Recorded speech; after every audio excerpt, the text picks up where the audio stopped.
வருங்கால அரசதிகள் அனைவரையும் மனமாற வருகிறேன். இந்த வீடியோ என்ன பார்க்க போறோம் அப்படின்னா, ஜாகிரபில செகண்ட் லெசன் தான் பார்க்க போறோம். ஓகேவா?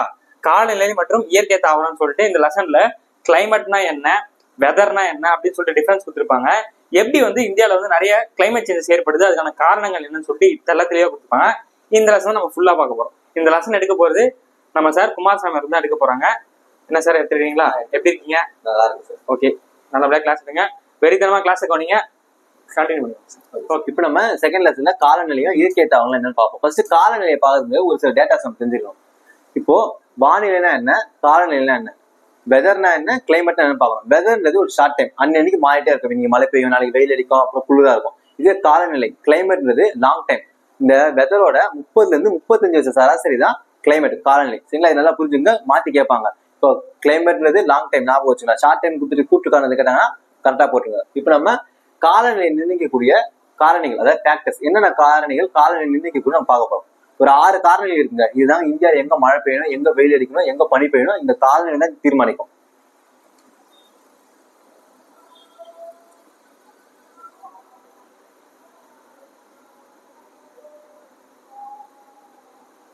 அது என்னென்ன காரணிகள்னா அச்சங்கள்லாம் லாட்டிடியூட், அப்புறம் கடல் மட்டத்திலிருந்து உயரம், அது லாங்கிடியூட், அப்புறம் கடல் மட்டத்திலிருந்து அமைந்துள்ள தொலைவு, அதாவது டிஸ்டன்ஸ் ஃப்ரம் தி சீ, அப்புறம் நிலத்தோற்றம், ஜெட் காற்று, மான்சூன், பருவக்காற்று.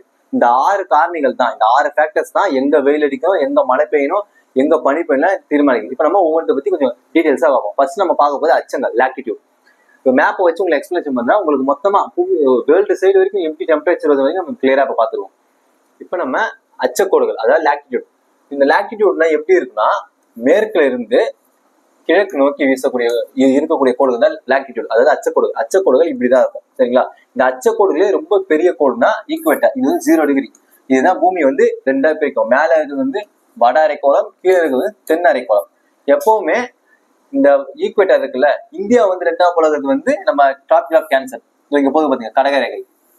இதான் இந்தியா 2 சம பாகமா பிரிக்கும். அப்புறம் டிராபிக் ஆஃப் கேன்சர், அது டிராபிக் ஆஃப் காப்ரிகான், இது மகர ரேகை. இது பூமத்திய ரேகைக்கு கீழே, அதாவது தெற்கு பகுதியில் இருக்கும். சரிங்களா? இந்த டிராபிக் ஆஃப் கேன்சருக்கும் இந்த ஈக்குவேட்டருக்கு இடைப்பட்ட பகுதி இருக்கு பாத்தீங்களா, அது டெம்பரேச்சர் ரொம்ப ஹையா இருக்கும். அப்ப டெம்பரேச்சர் அதிகமா இருந்தா அங்க மழைப்பொழிவும் அதிகமா இருக்கும். அதனாலதான் அமேசான் காட்டுலாம் நல்ல மழைப்பொழிவு இருக்கு. ஏன்னா தென் அமெரிக்கால தான் ஈக்குவேட்டர் கிராஸ் ஆகி போகும். நம்மளோட இந்தியாவில அந்தமான் நிக்கோபார் கிட்ட லைட்டா கிராஸ் ஆகும். அதனாலதான் அந்தமான் நிக்கோபார்ல மழைப்பொழிவும் அதிகமா இருக்கும், டெம்பரேச்சரும் அதிகமா இருக்கும். அதனாலதான் டெம்பரேச்சர் அதிகமா இருந்தா மரங்கள் நல்லா வளரும், மழைப்பொழிவு இருந்தா இன்னும் நல்லா வளரும். சரிங்களா? இப்போ இந்த டாபிக் ஆஃப் கேன்சர், இந்த டாபிக் ஆஃப் கேன்சருக்கு மேல இருக்கு ஆர்டிக் சர்க்கிள். இது 66 டிகிரி, இது 23 டிகிரி. சரிங்களா? இந்த டாபிக் ஆஃப் கேன்சருக்கும் ஈக்குவேட்டருக்கு இடைப்பட்ட பகுதி வெப்பமண்டல பகுதி. சரிங்களா? இந்த டாபிக் ஆஃப் கேன்சருக்கும் இந்த ஆர்டிகல் சர்க்கிளுக்கு இடைப்பட்ட பகுதி மித வெப்பமண்டல பகுதி. சோ மேல போக போக போக டெம்பரேச்சர் கம்மியாகிட்டே போகும். எல்லாத்துக்குமே இதான். இப்போ இந்த ஈக்குவேட்டர்ல இருந்து நம்ம மேல போக போக போக நம்ம டெம்பரேச்சர் கம்மியாகிட்டே போகுதுல. இப்ப மழை பெய்ய போறப்ப நமக்கு நல்லா குளிர் அடிக்குது. அப்ப என்ன, ஹைட் போக போக டெம்பரேச்சர் கம்மியாகும். அதேதான் இங்க இந்த ஈக்குவேட்டர்ல இருந்து மகர ரேகை நோக்கி நம்ம வரும்போது டெம்பரேச்சர் குறைஞ்சிக்கிட்டே வரும். இங்கெல்லாம் வந்துட்டீங்கன்னா உங்களுக்கு ரொம்ப குளிர். இது அண்டார்டிகா சர்க்கிள் எப்பவுமே பனி சூழ்ந்த இடம். இங்க மேல போயினா ஆர்டிக் சர்க்கிள். இதுக்கு மேல போனீங்கன்னா தான் உங்களுக்கு ரொம்ப குளிர் அடிக்கும். இங்கதான் சூரிய கதிரே படாது. சோ அங்க எப்பவுமே நிரந்தரமா பனி சூழ்ந்து இருக்கும். அப்போ ஹைட் ஏற ஏற நமக்கு டெம்பரேச்சர் குறையும். அப்ப நம்ம இந்தியாவில 2 விதமான காலநிலையை இந்த அச்சக்கோடுகள் தீர்மானிக்குது. அதாவது அச்சக்கோடான கடகரேகை. மேல இந்த கடகரேகைக்கு மேல வடக்கு பகுதி இருக்குல்ல, நீங்க பாருங்க. கடகரேகைக்கு மேல வடக்கு பகுதி மித வெப்ப மண்டலமும், தெற்கு பகுதி வெப்பமண்டல பகுதியாக இருக்கும். ஏன்னா இங்கதான் இருக்கு. அது நம்ம ஈக்குவேட்டர் கிட்ட, கடகரேகை கீழே ஈக்குவேட்டர் கிட்டே நம்ம இந்தியாவோட தென் பகுதி இருக்கு. அதனால இங்க ஹீட் அதிகமா இருக்கும், டெம்பரேச்சர் அதிகமா இருக்கும். வடக்கு பகுதி கொஞ்சம் மேல இருக்கு. அது கொஞ்சம் டெம்பரேச்சர் கொஞ்சம் கம்மியா தான் இருக்கும். சரிங்களா? இதான் அச்சங்கள் எப்படி பருவங்களை காலநிலை தீர்மானிக்குது. இப்போ ஒரு இந்தியா வெப்ப பகுதியா இருக்கணுமா, மித வெப்ப பகுதியா இருக்கணுமா, இந்த அச்சக்கோடுகள் தீர்மானிக்குது. அடுத்து நம்ம பார்க்க போது கடல் மட்டத்திலிருந்து உயரம். இப்ப நம்ம அடுத்து பார்க்க போது கடல் மட்டத்திலிருந்து உயரம். இப்போ கடல் இங்க இருக்கு. இங்க இருந்து நம்ம மலை பிரதேசம், மேற்கு தொடர்ச்சி மலையோட ஊட்டி, கொடைக்கானல் நம்ம போனோம்னா நமக்கு டெம்பரேச்சர் கம்மியா இருக்கும். அதுக்கு என்ன ரீசன்னா, ஒவ்வொரு 1000 மீட்டருக்கும் 6.5 டிகிரி செல்சியஸ் டெம்பரேச்சர் குறையும். சரிங்களா? அப்ப நம்ம 1000 மீட்டர் மலை ஏறணும்னா அங்க நமக்கு கீழே இருக்கிறது டெம்பரேச்சர் கொஞ்சம் கம்மியா இருக்கும். எவ்வளவுனா 6.5 டிகிரி செல்சியஸ். இதுக்கு வெப்ப குறைப்பு விகிதம்னு பேரு. அப்போ ஹைட் ஏறாம இது அச்சக்கோடுகளே பார்த்துருப்போம். ஹைட் போக போக டெம்பரேச்சர் கம்மியாகும். அதே மாதிரி பூமியை விட்டு மேல வரவும் டெம்பரேச்சர் கம்மியாகும். அப்போ காலநிலையில இந்த கடற்கரையோட உயரமும் தீர்மானிக்குது. அடுத்து நம்ம பார்க்க போது கடற்கரையிலிருந்து அமைந்துள்ள தொலைவு. இப்ப நார்மலா நம்ம ஒரு பீச்சுக்கு போனோம்னா ஒரு 12 மணிக்கே நம்ம போனா கூட நமக்கு ஹீட்டே தெரியாது. ஏன்னா சாயங்காலம் போன மாதிரி இருக்கும். அப்புறம் சாயங்காலம் போறதுக்கு நம்ம இன்னும் ரொம்ப குளிரா இருக்கும். ஸோ கடற்கரை பகுதியில வந்து டெம்பரேச்சர் கம்மியா இருக்கும். அங்க எப்போ ஒரு ஈரப்பதமா இருக்கும், மழைப்பொழிவு நல்லா இருக்கும். ஏன்னா இங்கேயே மழைப்பொழிவுன்னு பாத்தீங்கன்னா நம்மளோட மேற்கு தொடர்ச்சி மலை. ஸோ இங்க மழைப்பொழிவு நல்லாவே இருக்கும். அதுவே உள்ள வந்தீங்கன்னா நம்ம ஆந்திரா, தெலுங்கானா, தமிழ்நாட்டுக்கு உள்ளலாம் வந்தீங்கன்னா மழைப்பொழிவு கம்மி, டெம்பரேச்சர் கொஞ்சம் ஹையா இருக்கும். ஸோ நமக்கு கடற்கரையும் நம்ம காலநிலையும் பாதிக்குது. அப்போ கடற்கரை பக்கத்துல இருந்தா நமக்கு வந்து கூலிங்காவும் இருக்கும், மழைப்பொழிவும் இருக்கும். ஆனா கடற்கரையில தள்ளி நம்ம உள்ள வர வர மழைப்பொழிவோட அளவும் குறையும், ஹீட்டும் அதிகரிக்கும். சரிங்களா? இது இந்த கான்செப்ட் நல்லா புரிஞ்சுங்க. அடுத்து நம்ம பார்க்க போறது மான்சூன், பருவ காற்றுகள். மான்சூன் பருவ காற்றுகள்.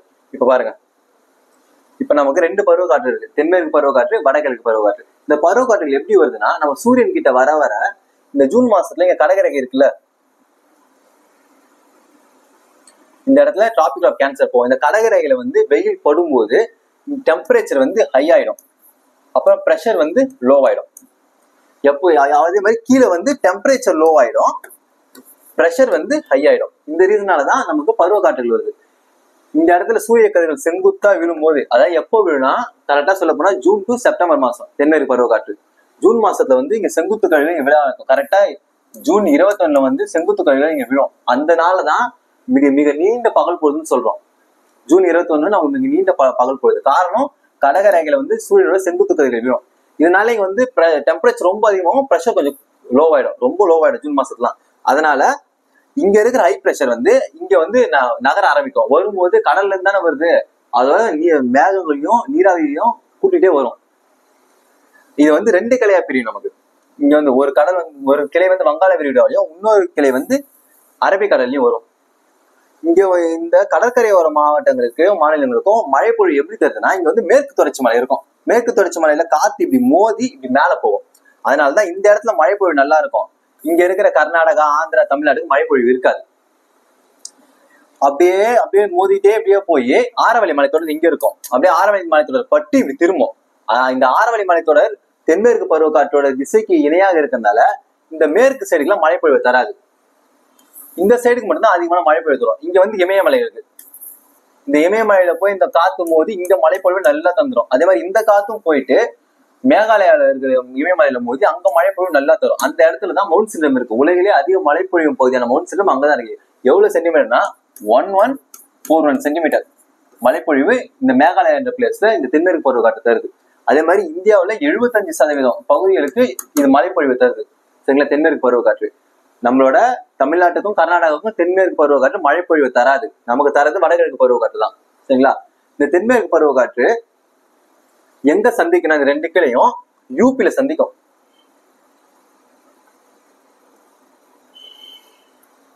இந்த தென்மேற்கு பருவக்காற்று 2 கிளையும் இந்த உத்தரப்பிரதேச மாநிலத்தில் சந்திச்சு அங்க இந்த வடக்கு சமவெளி இருக்குல்ல, வடபெரும் சமவெளி, அந்த இடத்துல நல்ல மழை பொழியுது. அதனால அந்த இடத்துல விவசாயம் செழித்தோங்கி இருக்கு. இந்த தென்மேற்கு பருவக்காற்று வந்து ஸ்டார்ட் ஆகும்போது நல்ல இடியும் மின்னல் சத்தத்தோட ஸ்டார்ட் ஆகும். அப்படி ஸ்டார்ட் ஆகுறதுனால இந்த பருவமழை வெடிப்புன்னு சொல்றாங்க. இந்த பருவமழை வெடிப்பு இடி மின்னல் சத்தத்தோட ஸ்டார்ட் ஆகுறதுனால இது பருவமழை வெடிப்புன்றாங்க. இது ஸ்டார்ட் ஆகி ஒரு 2 வாரத்திலேயே இங்க வந்துடும். குஜராத்ல கொங்கண கடற்கரைக்கு வந்து வட இந்தியா முழுக்க நல்ல மழை பொழிவு தந்துடும். இப்போ இந்த இடத்துல வந்து ப்ரெஷர் அதிகமாயிடுங்க. இப்போ இந்த இடத்துல ப்ரெஷர் அதிகமாயிடும், டெம்பரேச்சர் வந்து லோ ஆயிடும். அப்புறம் என்ன ஆகும்? இந்த இடத்துல வந்து ப்ரெஷர் வந்து கம்மியாயிடும், டெம்பரேச்சர் அதிகமாக ஆரம்பிச்சிடும். அதனால இங்க இருக்கிற காற்றுனா திரும்ப கீழே நோக்கி வரும். அதுதான் நமக்கு வடகிழக்கு பருவக்காற்று. இங்க இருந்து இது வங்காள விரிகுடா சைடு தாங்க போகும். அந்த காற்று இந்த பூமி சுத்துறப்போ பொரியாலிஸ் விசைன்னு ஒரு விசை உருவாகும். அந்த விசையின் காரணமாக அப்படியே போன போக்குல ஒரு கட்டடிச்சு நம்ம தமிழ்நாட்டுக்கு கிழக்கு கடற்கரை மாநிலங்களுக்கு நல்ல மழை பொழிவு வரும். எதுனா நம்ம ஆந்திரா, தமிழ்நாடு, கர்நாடகா, ஒடிசா, அதுவும் இல்லாம நம்ம தமிழ்நாட்டுக்கு அதிக மழை பொழிவு தரது வடகிழக்கு மட்டும்தான். 35% மழை பொழிவு நமக்கு தந்துடும். மிச்சத்தை வந்து இந்த புயல்கள், இங்க வங்காள விரிகுடா அடிக்கடி புயல்கள் உருவாகும். நீங்க பாத்துட்டு கஜா புயல், வர்தா புயல்லாம் சென்னையை ஒலிக்கி போட்டுச்சு. அந்த மாதிரி புயல்களால மழை பொழிவு தரும். இவர் தாங்க மான்சூன். இது வந்து திரும்ப திரும்ப திரும்ப திரும்ப ரொட்டீனா வருஷத்துக்கு 2 முறை நடந்துகிட்டே இருக்கும். அதனாலதான் இந்த காற்றுகளை கோல் காற்றுன்னு சொல்றோம். பருவ காற்றுல கோல் காற்றுன்னு சொல்லலாம். கோல் காற்றுனா ஆண்டு முறை ஒரே மாதிரி நடக்கிற போகக்கூடிய காற்றுனா கோல் காற்று. அடுத்து நம்ம பார்க்க போது நில அமைப்பு. நம்ம ஆல்ரெடி போன ஃபர்ஸ்ட் லெசன்லயே இந்தியாவோட நில அமைப்புகள் என்னன்னு பாத்துட்டோம். இந்த நில அமைப்புகள் எப்படி வந்து காலநிலை தீர்மானிக்குன்னா, இப்போ மான்சூன்ல பார்த்தோம்ல மேற்கு தொடர்ச்சி மலை, மான்சூன்ல மேற்கு தொடர்ச்சி மலையை பார்த்திருப்போம், இந்த இடத்துல இருக்குது. அதே மாதிரி இமயமலை வந்து வடக்கு பக்கத்துல இருக்கு. இந்த 2 பக்கங்களையுமே மேகங்கள் மோதி மழைப்பொழிவு நல்லா தரும் தென்மேற்கு பருவக்காற்றுல. ஆனா மலை மறைவு பகுதியான தமிழ்நாட்டுக்கோ கர்நாடகாவுக்கோ ஆந்திராவுக்கோ மழைப்பொழிவு தராது. சோ இந்த மழை இல்லைன்னா நமக்கு இங்க மழை வந்திருக்கும். இந்த இயற்கை அமைப்பு நில அமைப்பு கூட நம்மளோட காலநிலையை தீர்மானிக்கும், எங்க மழை பெய்யணும், எந்த இடத்துல மழை பெய்யக்கூடாது. அதே மாதிரி இந்த இமயமலை வந்து இங்கிருந்து வரக்கூடிய குளிர்காற்றுகளையும் தடுத்து இது வெப்பமண்டல பகுதியா வச்சிருக்கு. சப்போஸ் இந்த இமயமலை இல்லைன்னா நம்மளும் பனிப்பிரதேசமா இருக்கும், குளிர்காத்து நமக்கும் வர ஆரம்பிச்சிடும், நம்மளும் பனிப்பிரதேசமா இருக்கும். அதை தடுக்கிறது இந்த இமயமலை தான். அப்போ காலநிலை இமயமலை எப்படி தீர்மானிக்கும் பாத்தீங்களா? மழைப்பொழிவையும் தருது, பனிக்காற்றையும் தடுக்குது. அதே மாதிரி மேற்கு தொடர்ச்சி மலைகள் வந்து கடற்கரையோட மாநிலமான கேரளாக்கெல்லாம் நல்ல மழைப்பொழிவு தரும். ஆனா நமக்கு மலை மறைவு பகுதி, அதாவது இப்ப மழை இப்படி இருக்கா, காத்து இங்க மோதும் பக்கம், இந்த பக்கத்துல இருக்கிற மாநிலங்கள்லாம் நல்ல மழை பொழிவு தரும். நம்ம வந்து இங்க இருப்போம், இது காற்று வந்து மோதாத பக்கம், அதனால இங்க மழை பொழிவு தராது. எப்பனா அதிகபட்சம் இப்படி போற காத்து கொஞ்சம் லைட்டா இறங்கி வெயிட்டா அந்த மேகம் இல்ல தண்ணி அதிகமா இருந்தா லைட்டா இறங்கி நீலகிரியில மழையை தரும், அவ்வளவுதான் தரும். தென்மேற்கு பருவ காற்று நம்ம மழை பொழிவு தராது. நல்லா ஞாபகம் வச்சுங்க, கூற்று காரணத்துல கேட்டாங்கன்னா மாட்டிக்காதீங்க. ஏன்னா இப்ப நமக்கு மழை பெய்யுது, செப்டம்பர் மாசத்துல மழை பொழிவு தரும்னா போட்டக்கூடாது, சரிங்களா? இது வந்து கிளைமேட் சேஞ்ச், அதாவது குளோபல் வார்மிங்ஸ்னால நமக்கு இப்ப மழை வருது, நமக்கு மழை வராது.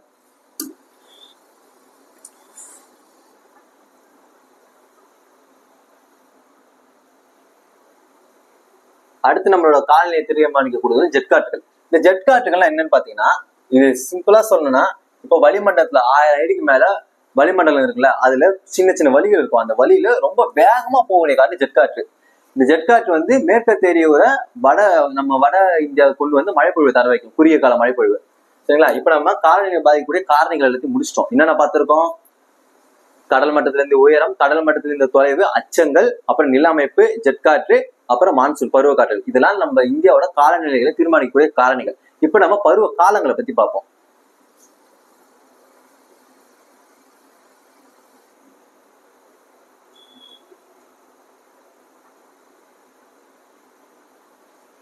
இப்ப நம்ம பருவ காலங்கள், நமக்கு மொத்தம் 4 பருவ காலங்கள்.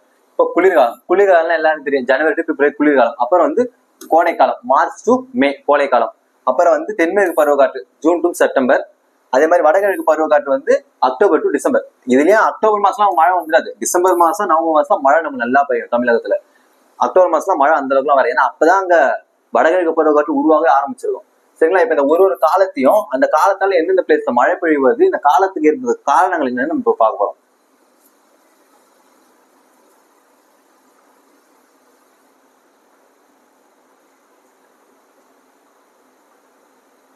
இப்போ குளிர்காலம், வின்டர் சீசன், எல்லாருக்கும் நல்லா பிடிச்ச சீசன், நல்லா தூங்கலாம். ஆனா எங்க மார்கழி மாசம் பாட்டை போட்டு நம்ம தூங்க மாட்டாங்க. இப்ப இந்த மகர ரேகைன்னு ஒண்ணு இருக்குல்ல, நான் பார்த்தல, ஈக்குவேட்டர் கீழே ஒரு ரேகை போவோம், இது மகர ரேகைன்னு, இதுக்கு மேல போறது கடக ரேகை. இப்போ சூரியன் இங்க இருக்காருல்ல, இவர் வந்து இந்த இடத்துல செங்குத்து கதிர்களை வீசுவாரு, நமக்கு வந்து சாயமான கதிர்கள் தான் வரும், சரிங்களா? சூரியன் வந்து இங்க செங்குத்து கதிரை வீசினால்தான் இங்க வந்து ஹை டெம்பரேச்சர் வந்து ப்ரெஷர் வந்து லோ ஆயிடுது டெம்பரேச்சர். அதனாலதான் இங்க இருக்கிற காத்து இங்க நவுந்து வர ஆரம்பிச்சு நம்ம வடகிழக்கு பருவக்காற்று வருது. இந்த இடத்துல வந்து நல்லா வெயில் அடிச்சா இங்க வந்து பகல் பொழுது ரொம்ப நீண்டு இருக்கும், நமக்கு வந்து இரவு பொழுது நீண்டு இருக்கும், சரிங்களா? இங்க பகல், இது வந்து எந்த டேட்லனா, இது வந்து டிசம்பர் 22 வந்து நமக்கு வந்து மிக நீண்ட நைட் டைமா இருக்கும். அதே மாதிரி தென் அரைக்கோளத்துல இருக்காங்கல்ல, இந்த தென் அரைக்கோளத்துல இருக்கிறவங்க மிக நீண்ட பகல் பொழுதா இருக்கும். ஏன்னா நம்ம இங்க இருப்போம், இந்தியா, நம்ம கரெக்டா இந்த இடத்துல இருப்போம், நமக்கு வந்து சூரிய கதிர்கள் வந்து சாய்வா வரும், அதனால குளிர் அதிகமா இருக்கு. இதே ஜூன் 21 வந்துட்டீங்கன்னா நம்ம இங்க இருப்போம், சூரிய கதிர்கள் நமக்கு இங்கே அடிக்கும், அதனால நமக்கு டெம்பரேச்சர் ரொம்ப ஹையா இருக்கு. இந்த இடத்துல வந்து மிக நீண்ட பகல் பொழுது, அதாவது ஜூன் 21, இது வந்து மிக நீண்ட இரவு பொழுது, சரிங்களா? இப்போ குளிர்காலத்தை பார்க்கணும். இந்த குளிர்காலத்துல வந்து எந்தெந்த மாநில மழைப்பொழிவு பெறும்னா, நம்மளோட மேற்கு இமயமலையும் தமிழ்நாடு கேரளா குளிர்காலத்துல மழைப்பொழிவு பெறக்கூடிய மாநிலங்கள். எப்படின்னு பாத்தீங்கன்னா, இப்போ காத்து இந்த டைம்ல எப்படி யூஸ்னா, இந்த நார்த் இந்தியா, அதாவது நம்ம தென்னிந்தியாவில வந்து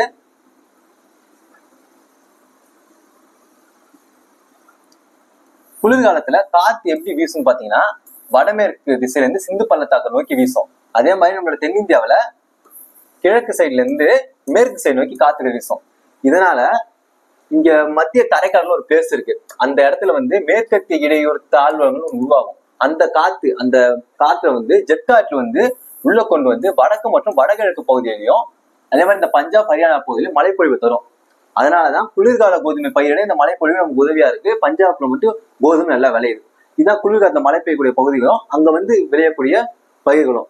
குளிர்காலத்துல கேட்பாங்க, குளிர்கால மழை வந்து கோதுமை பயிருக்கு உதவுமா உதவாதான்? உதவும். அது எது கொண்டு வருதுன்னு கேட்டீங்கன்னா ஜெட்காற்று. அந்த அந்த மழைக்கு பேர் வந்து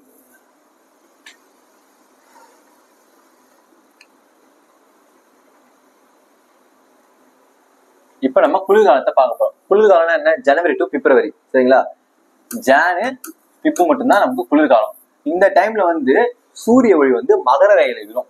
அதாவது ஈக்குவேட்டருக்கு கீழே இந்த இடத்துல விழும் சூரிய ஒளி செங்குத்தா இந்த இடத்துல விழும். ஸோ இங்க டெம்பரேச்சர் ஹை ஆயிடும், ப்ரெஷர் கம்மியாயிடும். நமக்கு வந்து இப்படி சாய்வா விழும். நமக்கு ஸ்ட்ரெயிட்டா அடிக்காம இப்படி சாய்வா அப்படியே தள்ளி விழும். அதனால நமக்கு குளிரா இருக்கும். இந்த இடத்துல இங்க மகர ரேகையில சூரிய கதிர் விழுதுல அங்க வந்து டிசம்பர் 22ஆம் நாள் வந்து மிக நீண்ட பகல் பொழுது, அதாவது தென் அரைக்கோளத்துல மிக நீண்ட பகல் பொழுதா இருக்கும். இது வந்து குளிர்கால திருப்பம் சொல்லுவாங்க. இதுக்கு பேரு குளிர்கால திருப்பம். அதுவே நம்ம கடகரேகையில விழுது இல்ல, நம்ம கடகரேகையில வந்து சூரிய கதிர்கள் விழுறப்போ நமக்கு மிக நீண்ட பகல் பொழுது இருக்கும். கடகரேகையில சூரிய கதிர்கள் விழுறப்போ நமக்கு மிக நீண்ட பகல் பொழுது இருக்கும். இப்படி இருக்குன்னா இந்த இடத்துல சூரிய கதிர்கள் விழும். இப்படி விழுறப்போ மிக நீண்ட பகல் பொழுது. இது வந்து கோடை கால திருப்பம். எந்த டேட்ல பாத்தீங்கன்னா ஜூன் 21. இது மிக நீண்ட பகல் பொழுது, அதாவது வட அரைக்கோளத்துல. தென் அரைக்கோளத்துல மிக நீண்ட பகல் பொழுதுனா டிசம்பர் 22. புரிஞ்சுக்குங்க. இது வந்து கோடை கால திருப்பம், இது வந்து குளிர்கால திருப்பம். இப்ப நம்ம குளிர்காலத்தை பத்தி பார்ப்போம். குளிர்காலத்து சைட்ல எந்தெந்த ஸ்டேட் மழைப்பொழிவு பெறும்னா மேற்கு இமயமலை, தமிழ்நாடு, கேரளா. இந்த 3 ஸ்டேட் தான் மழைப்பொழிவு கொஞ்சம் நல்லா பெறும் குளிர்காலத்துல. குளிர்காலத்துல காற்று எந்த சைடுல இருந்து வீசுனா, இப்ப வடமேற்கு சைடு இருக்குல்ல, இந்த சைடுல இருந்து சிந்து பள்ளத்தாக்கு நோக்கி காற்று வீசும். அதே மாதிரி தென்னிந்தியாவில கிழக்குல இருந்து மேற்கு நோக்கி காற்று வீசும். அடுத்து வந்து இந்த டைம்ல வந்து வட இந்தியாவில வந்து மழைப்பொழிவு தரும். அதாவது பஞ்சாப் சைடுல அந்த சைடுல மழைப்பொழிவு வந்தா கோதுமை வந்து விளைவிக்க முடியும். குளிர்கால கோதுமை விளைவிக்கிறதுக்கு அங்க பேரு மழைப்பொழிவு ஒரு காரணம். அந்த மழைப்பொழிவு எப்படி வருதுன்னா மேற்கத்திய இடையூறுன்னு ஒண்ணு இருக்குங்க. அதாவது மத்திய தரைக்கடல் பகுதியில வந்து மேற்கத்திய இடையூறு தாழ்வங்கள் உருவாகும். அந்த காத்து இப்ப நம்ம இந்தியா இங்க இருக்கா, மத்திய தரைக்கடல் இங்க இருக்கும். இந்த இடத்துல ஒரு தாழ்வம் உருவாகும் மேற்கத்திய இடையூறுன்னு. அந்த மேற்கத்திய இடையூற ஜெட் காற்று இருக்குல்ல, இந்த வளிமண்டலத்துல குறுகிய பகுதி வேகமா போற காற்று, இது வேகமா வரப்போ இதையும் சேர்த்து வலிச்சுட்டு வந்துட்டு ஜம்மு அண்ட் காஷ்மீர்ல வந்து அதாவது ஸ்னோ ரெயின், அந்த பனிமழையும் இந்த பஞ்சாப், இந்த மேகாலயா, பீகார் சைடுல நல்ல மழை பொழிவையும் தரும். இந்த மழைப்பொழிவு தான் பஞ்சாப்ல வந்து கோதுமை பயிரிடுறதுக்கு உதவுது. குளிர்கால கோதுமை பயிரிடுறதுக்கு எந்த மழைப்பொழிவு காரணம்னா மேற்கத்திய இடையூறு. அது எங்க உருவாகின்றதுன்னா மத்திய தரைக்கடல். சரிங்களா? இது வந்து குளிர்காலம். இப்ப நம்ம அடுத்து பார்க்க போது நமக்கு பிடிக்காத கோடை காலம்.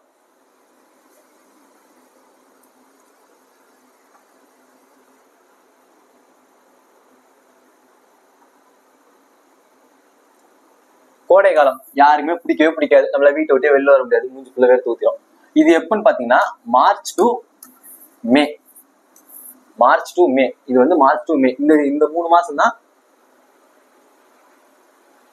நமக்கு வெயில் ரொம்ப அதிகமா இருக்கும். என்ன ரீசன் பாத்தீங்கன்னா சூரிய கதிர்கள் இருக்குல்ல, அது வந்து நம்ம தீபகற்ப இந்தியா மேலே கரெக்டா விழும். இந்த 3 மாசம் இந்த இடத்துல நல்லா விழும். கடகரேகை இங்க இருக்கு, கடகரேகை கிட்ட போவாது, இந்த இடத்துல நல்லா விழும். அதனால நமக்கு வெயில் ரொம்ப அதிகமா இருக்கும்.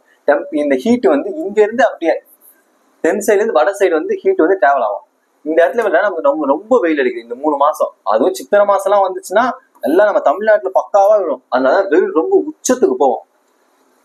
இந்த டைம்ல நிறைய ஆலங்கட்டி மலைகள் வந்திருக்கும், வெப்பச்சலன மலைகள்லாம் வந்திருக்கும். இந்த டைம்ல வந்து வடக்கு சைட்லயும் நம்ம தென்பகுதியில 2 மழை பொழிவு போயிடும். இப்போ இந்த பருவமழை, இப்போ இங்க ஹீட் வந்துருச்சா, அப்ப இங்க டெம்பரேச்சர் அதிகமாகும், ப்ரெஷர் வந்து கம்மியாகும். இந்த டெம்பரேச்சர் அதிகமாகுது, ப்ரெஷர் கம்மியாகுது. இதுதாங்க முக்கியமான கான்செப்ட் இதுல, இந்த பருவகாலம் தீர்மானிக்கிறதுல.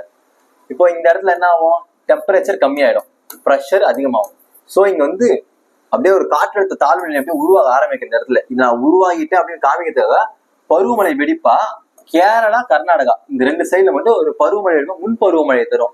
இந்த மழைப்பொழிவு இங்க இருக்கிற மாங்காய்கள் இருக்குல்ல, அது வந்து சீக்கிரமா பழுக்க வச்சிடும். அதனால இது வந்து மாஞ்சாரல் மழைன்னு சொல்றாங்க.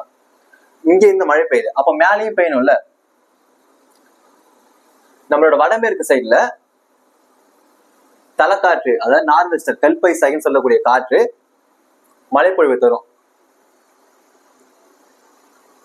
பாருங்க, தலைக்காற்று நார்வெஸ்டர். இந்த காற்று வந்து வடமேற்கு சைட்ல மழைப்பொழிவு, அது குறுகிய கால மழைப்பொழிவு தரும். அதுக்கு எங்கெங்க தரும் பாத்தீங்கன்னா மேற்கு வங்காளம், பீகார், அசாம், இந்த 3 பகுதி.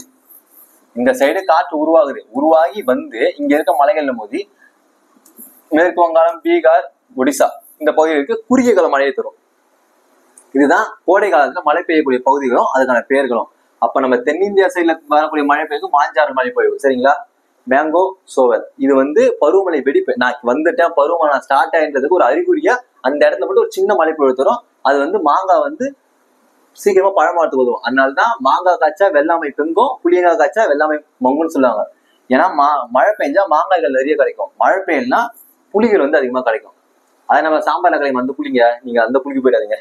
இப்ப அடுத்து நம்ம பார்க்க போறது வந்து மான்சூன்.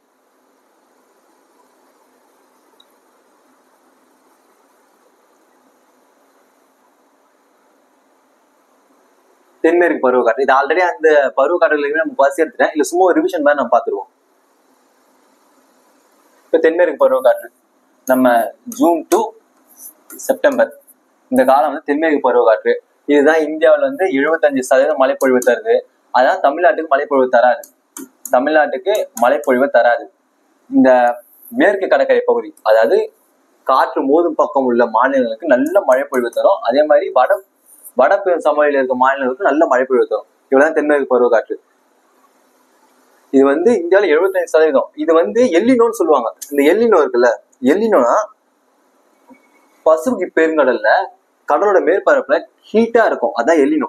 அப்போ இங்க வெயில் அடிச்சு இங்க நல்லா ஹீட்டா இருக்கா, இந்த தென்மேற்கு பருவக்காற்று அந்த ஹீட்டை வந்து இப்போ கூலிங்கா மாத்த போகுது. அதனாலதான் எல்லினோல அது சேஞ்சஸ் ஏற்படுத்தும். அதனாலதான் கொடுத்துருக்காங்க உலக நிகழ்வான எல்லினோல இது மாற்றத்தை ஏற்படுத்தும். அடுத்து நம்ம பார்க்க போறது வடகிழக்கு பருவக்காற்று. ஓகே, இன்னொரு பாயிண்ட் என்னன்னா, இந்த தென்மேற்கு பருவக்காற்று வந்து உருவாகுறப்போ இடி மின்னல் சத்தத்தோட தான் வரும். சும்மாலாம் வந்தாலே சும்மா பயங்கரமா வரும். அந்த ஸ்டார்டிங் ஸ்டேஜ் வந்து பருவமழை வெடிப்புன்னு சொல்றோம். அந்த ஸ்டார்டிங் ஸ்டேஜ பருவமழை வெடிப்புன்னு சொல்றோம். இது ரெண்டு கிளையா பிரின்னு பார்த்திருக்கோம். ஒரு கிளை வந்து அரபிக்கடல்ல இருந்து நம்ம இமயமலை நோக்கி, அதாவது வடகிழக்கு மாநிலம் நோக்கி போகும். இன்னொன்னு வந்து வங்காள விரிகுடால போய் ஒரு லெப்ட் கட் பண்ணி இந்த வடகிழக்கு மாநிலத்துல போய், அதுவும் மேகாலயா தான் அதிகமான மழை பொழிவு தரும். சரிங்களா? இப்போ இந்தியா இப்படி இருக்குன்னா தென்மேற்கு பருவக்காற்று இப்படி போய் இந்த இடத்துல நிறைய மழை பொழிவு தரும். இதுல இப்போ ஆரவல்லி மலைத்தொடர் ஒரு மலைத்தொடர் இருக்கு. அது ஏன் மலைத்தொடர் நான் ஃபர்ஸ்டே சொல்லிட்டேன். இது வந்து தென்மேற்கு பருவக்காற்று போற திசைக்கு இணையாக இருக்கிறதுனால இந்த பக்கம் மட்டும் லைட்டா மோதி கொஞ்சோண்டு மழை தரும். இந்த பக்கம் ராஜஸ்தான் இருக்கு, பஞ்சாப் ஹரியானா இருக்கு, அங்க அவ்வளோலாம் மழை தராது. இந்த வடபெரும் சமவெளி பகுதியில் தாங்க நிறைய மழை. காரணம் இமயமலை. இந்த மலை இருக்கிற வரைக்கும் தென்மேற்கு பருவக்காற்றுல இங்க மழை பொழிவு அதிகமா இருக்கும். அடுத்து நம்ம பார்க்க போறது வந்து வடகிழக்கு பருவக்காற்று. சரிங்களா? இப்ப நம்ம வடகிழக்கு பருவக்காற்றை பத்தி பார்க்க போறோம். வடகிழக்கு பருவக்காற்றோட காலம் வந்து அக்டோபர் டு டிசம்பர்.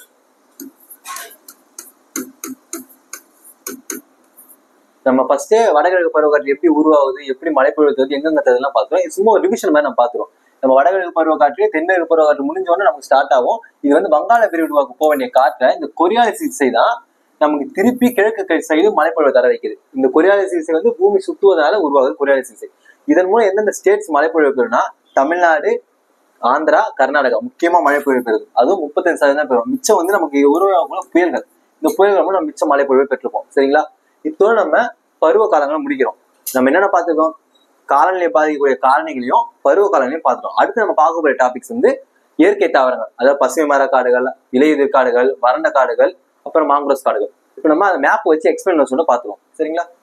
இப்போ நம்ம இந்தியாவோட இயற்கை தாவரங்களை பத்தி பார்க்க போறோம். இயற்கை தாவரங்கள்லாம் என்னன்னா மனுஷனோட ஹெல்ப்பே இல்லாம இயற்கையா வளரக்கூடிய தாவரங்கள் இயற்கை தாவரங்கள். இந்த கான்செப்ட் நல்லா புரிஞ்சு கூற்று காரணங்கள் கூட இது கொடுத்து கேட்பாங்க. சரிங்களா? இப்போ நம்ம 3 ஃபாரஸ்ட்டை பத்தி பார்க்க போறோம். Tropical of evergreen forest, tropical of deciduous forest, tropical of dry forest. அதாவது அயனமண்டல பசுமை மர காடுகள், அயனமண்டல இலையுதிர் காடுகள், அயனமண்டல வறண்ட காடுகள். இப்ப நம்ம அயனமண்டல பசுமை மர காடுகளை பத்தி பார்ப்போம். இந்த பேர்லயே உங்களுக்கு தெரிஞ்சிருக்கும், கடைசியாக ஒரு பசுமை மாறாது. அப்போ மழைப்பொழிவு எங்க அதிகமா இருக்கோ அந்த இடத்துல இந்த காடுகள் வளரும். அதுதான் இப்ப நம்ம இந்த வடகிழக்கு மாநில மேகாலயா வந்து இந்த காடுகள் இருக்கு. அதே மாதிரி நம்மளோட மேற்கு தொடர்ச்சி மலை, கிழக்கு தொடர்ச்சி மலையில இந்த காடுகள் இருக்கு. இந்த காடுகளோட மழை அளவு, வெப்பம், அதோட ஈரப்பதத்தை வச்சு நம்ம பார்க்க போறோம். இப்போ இந்த காடுகள் வந்து மழைப்பொழிவு அதிகமா இருக்கணும். அதே மாதிரி டெம்பரேச்சர் 22 செல்சியஸ் விட அதிகமா இருக்கணும். ஈரப்பதம் வந்து 70% இருக்கும். அங்க அப்போ எப்பவுமே கொஞ்சம் வந்து ஈரப்பதமாவே இருக்கும். மண்ணு எந்த செடி போட்டாலும் வளர்ந்துடும். அதே மாதிரி இங்க என்னென்ன மரங்கள் இருக்கும் பாத்தீங்கன்னா ரப்பர் மரம் இருக்கும், ரோஸ் மரம் இருக்கும். இங்க இருக்கிற மரங்களை வியாபார ரீதியாக அவங்களால பயன்படுத்த முடியாது. என்ன ரீசன்னா இங்க வந்து போக்குவரத்து கிடையாது. அதனால அந்த காடுகள் இன்னும் பசுமையாகவே இருக்கு. வியாபார ரீதியா இருந்தா அந்த காடை என்னத்து இருந்திருக்காது, போட்டு தள்ளிருப்பாங்க. இப்ப அடுத்து நம்ம பார்க்கும்போது அயனமண்டல இலையுதிர் காடுகள். இந்திய பரப்பளவிலேயே அதிகமான காடுகள்னு பார்த்தீங்கன்னா இந்த காடு தான். நிறைய ஸ்டேட்ல, தென்னிந்தியா, வட இந்தியாவில எக்கச்சக்க ஸ்டேட்ல இருந்து இருக்கும். இந்த காடோட மழைப்பொழிவு வந்து 100 to 200 சென்டிமீட்டருக்குள்ளதான் இருக்கும், அதிகமா போகாது. இதோட வெப்பநிலை வந்து 27 செல்சியஸ்.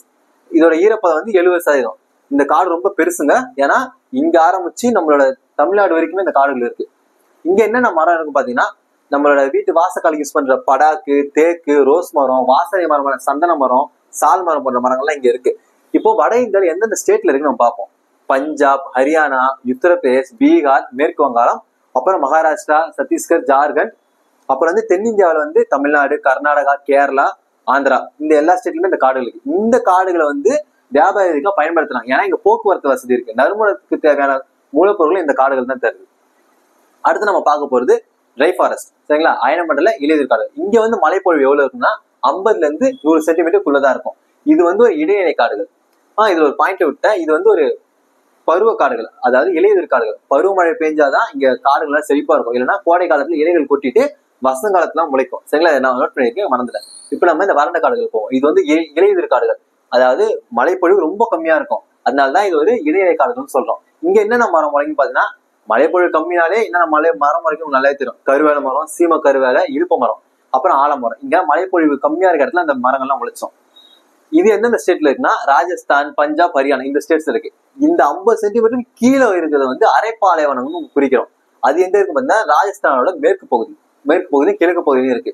இங்க 50 சென்டிமீட்டர் கீழே மழை பெய்யும் இருக்கும். இது வந்து பாலைவனம், அரைப்பாலைவன தாவரங்கள், டெசர்ட், செமி டெசர்ட், வெஜிடேஸ். ஓகேங்களா? இதோ இங்க 3 முடிச்சிட்டோம். அடுத்து வந்து மரங்கள் இருக்கக்கூடிய உயரத்தை வச்சு காடுகள் வந்து 3 வகையா பிரிக்கிறோம். மேற்கு இமயமலை காடுகள், கிழக்கு இமயமலை காடுகள், அப்புறம் மாங்குரோஸ் காடுகள். இந்த 3 பத்தி நம்ம இப்ப அடுத்த ஸ்லைட்ல பார்ப்போம். அடுத்து நம்ம மிச்சம் இருக்கக்கூடிய இந்த 3 காடுகளை பார்க்க போறோம். இந்த காடுகள் நம்ம எதை வச்சு வகைப்படுத்திருக்கோம்னா, இது மலைகள்ல இருக்கக்கூடிய உயரங்களை வச்சு நம்ம வகைப்படுத்திருக்கோம். ஃபர்ஸ்ட் வந்து வடக்கு இமயமலை காடுகள், நார்த் இமாலயன் மவுண்டன் ஃபாரஸ்ட். அடுத்து வந்து வடகிழக்கு இமயமலை காடுகள், நார்த் ஈஸ்ட் இமாலயன் மவுண்டன்ஸ். அடுத்து நம்ம மேங்க்ரோஸ் காடுகள், அதாவது சதுப்பு நில காடுகள். சரிங்களா? இப்ப நம்ம ஒண்ணா பார்க்க போறோம். ஃபர்ஸ்ட் வடக்கு இமயமலை காடுகள். இது வந்து ஜம்மு அண்ட் காஷ்மீர், உத்தரகாண்ட், இமாச்சல பிரதேசத்துல இது இருக்கு. இங்க வந்து 900 மீட்டர் உயரத்துல வந்து அரைப்பாலைவன காடுகள். அங்க வந்து சின்ன சின்ன முட்பொதார்கள், செடிகள் தான் இருக்கும். அப்புறம் 900 to 1800 மீட்டர் இடைப்பட்ட பகுதியில சீரென்ற மர வகை காடுகள் இருக்கும். அப்புறம் 1800 to 3000 மீட்டர் உயரத்துல ஊசியலை காடுகள், அயனமண்டல இலையுதிர் காடுகள், சரிங்களா? ஊசியலை காடுகள் இருக்கும். அப்புறம் வந்து நம்ம பார்க்கும்போது நார்த் ஈஸ்ட் மவுண்டன் காடு, அதாவது வடகிழக்கு இமயமலை காடுகள். இதுங்க வந்து 1600 to 2400 மீட்டர் உயரத்துல சால், லாரன்ஸ் போன்ற மர வகைகள் இருக்கு. அடுத்து 2400 to 3000 மீட்டர் இடைப்பட்ட பகுதியில சில்வர், பைன், ஓக்ற மர வகைகள் இருக்கு. அடுத்து நம்ம பார்க்கும்போது அல்பைன் காடுகள். இந்த அல்பைன் காடுகள் என்னன்னா, மலை பிரதேசத்துல 2400 மீட்டருக்கு மேல இருக்கக்கூடிய காடுகள் எல்லாமே அல்பைன் காடுகள். அங்கேயும் இந்த 3 வகை மரங்கள் தான் இருக்கும். அடுத்து நம்ம பார்க்க போறது மேங்க்ரோஸ் காடுகள், எல்லாருக்கும் தெரிஞ்ச சதுப்பு நில காடுகள். இந்த சதுப்பு நில காடுகள் எப்படி உருவாகுதுன்னா, கங்கை மற்றும் பிரம்மபுத்திரா ஆறுகள் வந்து இந்த மேற்கு வங்காளத்துல சதுப்பு நில காடுகளை உருவாகுது. இந்த சதுப்பு நில காடு வந்து சுந்தரவன டெல்டான்னு சொல்லுவாங்க. இதுதான் உலகத்திலே வேகமா வளரக்கூடிய டெல்டா, அதுவும் பெரிய டெல்டாவும் இதுதான். இதுக்கு அப்புறம் வந்து நம்ம கோதாவரி, மகாநதி டெல்டா இருக்கு. அந்த காடுகளை வந்து ஓதலை காடுகள்னு சொல்லுவோம். இப்ப நம்ம காடுகளை முடிச்சிட்டோம். இயற்கை தாவரங்கள்ல காடுகளை முடிச்சிட்டோம். அயனமண்டல பசுமர காடுகள், அயனமண்டல இலையுதிர் காடுகள், அப்புறம் வறண்ட காடுகள், அரைப்பாலைவன தாவரங்கள், அப்புறம் வந்து உயரங்களை வச்சு வடகிழக்கு இமயமலை காடுகள், வடக்கு இமயமலை காடுகள், அப்புறம் அல்பைன் காடுகள், சதுப்பு நில காடுகள், இதெல்லாம் முடிச்சிட்டோம். அடுத்து நம்ம பார்க்க போது வனவிலங்கு வாரியங்களும் அதோட சட்டங்களும், யுனெஸ்கோ அங்கீகரிச்ச உயிர்கோள பெட்டகங்களும். நம்ம இப்போ அடுத்து மேப் வச்சு எக்ஸ்பிளைன் பண்ணி நீங்க பாருங்க, கவனிங்க. இந்த வனவிலங்கு வாரியத்தையும் உயிர்கோள பெட்டகம் இந்த ஒரு மேப் வச்சு மொத்தமா முடிச்சு விட்டுருவோம், சரிங்களா? இப்போ வனவிலங்கு வாரியம், Indian board of wildlife. இந்த வனவிலங்கு வாரியம் வந்து இந்திய வனவிலங்கு வாரியம் 1952 உருவாக்கப்பட்டது. இந்த வாரியம் எதுக்காக உருவாக்குனாங்கன்னா, வனவிலங்கு பாதுகாக்கிறதுக்கும் அதை கடத்தலை தடுக்கிறதுக்கு உருவாக்கப்பட்டது. இந்த வாரியம் தான் 1972 வனவிலங்கு பாதுகாப்பு சட்டம், பேர்ட் லைஃப் ப்ரொடெக்ஷன் ஆக்ட் எடுத்துட்டு வந்தாங்க. அதே வாரியம் தான் 1973 புலிகளை பாதுகாக்கிறதுக்காக ப்ராஜெக்ட் ஆஃப் டைகர், புலிகள் பாதுகாப்பு சட்டம். இது வந்து புலிகளை பாதுகாக்கிறதுக்கும் அதோட இனப்பெருக்கத்தை அதிகரிக்கிறதுக்கும் உருவாக்கப்பட்ட சட்டம். இந்த வாரியம் தான் 102 தேசிய பூங்காக்களையும் 515 வனவிலங்கு சரணாலயங்களையும் உருவாக்குனாங்க, சரிங்களா? அடுத்து நம்ம பார்க்க போது உயிர்கோள பெட்டகங்கள். இந்தியாவில மொத்தம் 18 உயிர்கோள பெட்டகங்கள் இருக்கு. அதுல யுனெஸ்கோ 11 தான் அங்கீகரிச்சாங்க. இது மொத்தத்தையும் ஒரு ஷார்ட்கட் வீடியோ நம்ம அப்புறமா பார்த்துடலாம். அது வந்து ஷார்ட்டா இது வந்தா இதை நம்ம ஷார்ட்கட்ல மொத்தமா பார்த்துடலாம். அடுத்து பேலன்ஸ் என்னென்ன இருக்குன்னு பாத்தீங்கன்னா பறவைகள் சரணம் மேப்ல கம்மியா கொடுத்துருப்பாங்க. இப்போ ஒரிஜினல் டேட்டா என்ன பார்த்தா 72 பறவைகள் சரணம் இந்தியாவில் இருக்கு. அதே மாதிரி கடற்சார் பூங்கா வந்து 5 இருக்கு. மேப்ல 2 தான் கொடுத்துருப்பாங்க. இதோட நமக்கு செகண்ட் லெசன் முடியுது. இந்த செகண்ட் லெசன் நம்ம என்னென்ன பார்த்துருக்கோம்னு பாத்தீங்கன்னா காலநிலை என்ன பார்த்திருக்கோம், அதை பாதிக்கக்கூடிய காரணிகளை பார்த்திருக்கோம், பருவ காலங்களை பார்த்திருக்கோம். சரிங்களா? அப்புறம் வந்து இயற்கை தாவரங்கள், அது இருக்கக்கூடிய இடத்தையும் உயரத்தையும் வச்சு இயற்கை தாவரங்களை பார்த்திருக்கோம். வனவிலங்கு வாரியம்னா என்னென்னு பார்த்திருக்கோம், அவங்க இயற்கை சட்டங்கள், அப்புறம் உயிர்கொலை பெட்டகங்கள், அதை யுனெஸ்கோ அங்கீகரிச்சு வரைக்கும் பார்த்திருக்கோம். அந்த யுனெஸ்கோ வந்து ஒரு ஷார்ட்கட் வீடியோ நெக்ஸ்ட் வீடியோ நாங்கள் அப்லோட் பண்றோம். இதோட செகண்ட் லெசன் முடியுது. உங்களுக்கு எதனா டவுட்ஸ் இருந்தா கமெண்ட் செக்ஷன்ல கமெண்ட் பண்ணுங்க. வீடியோ எப்படி இருக்குன்னு சொல்லுங்க.